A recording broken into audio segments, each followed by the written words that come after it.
Hə, uşaqlar, gəlin Müsibət Fəxrəddin əsərlə bağlı ardıcılığı düzək. Belə elə, diqqətli olaq. Mahmud ölərkən Gülbaharı incitməməyi, onun xətrinə dəyməməyi vəsiyyət edir. 1. 2. Gülbahar Rüstəm bəyin gecə vaxtı basqın edərək Fəxrəddini öldürmək istədiyini Səadət xanıma deyir. 3. Məhərrəm Fərhadın Fəxrəddini vurmasına mane olur. 4. Hacı Murad həkim və molla haqqında Fəxrəddinə məlumat verir. 5. Hürü nənə Rüstəm bəyin planının nə olduğunu Fəxrəddinə deyir. Bir də təkrar edirəm cümlələri, ardıcılığı düzək, Müsibət Fəxrəddin əsərlə bağlı. 1. Mahmud ölərkən Gülbaharı incitməməyi, onun xətrinə dəyməməyi vəsiyyət edir. 2.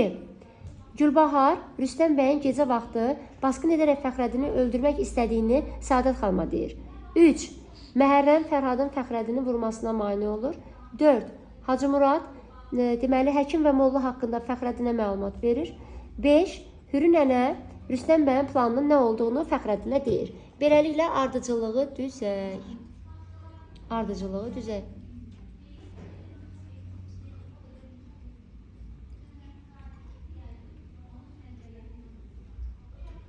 Bir cavab verərik. Mən də bilərəm ki, kim düzgün dedi, kimlər daha doğrusu düzgün dedi ardıcılığı. Fəqan buyur. Mənim 2-3-4-1. 2-3-4-1 dedi Fəqan. Sonra kim demək istəyir? Zəhra buyur. 2-5-4-3-1.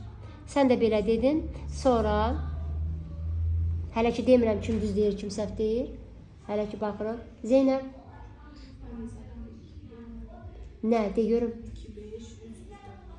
Sonra Zəhra xanım 2-5-3-4-1. 2-5-3-4-1 dedin. Bir dəqiqə. Sonra Aysel.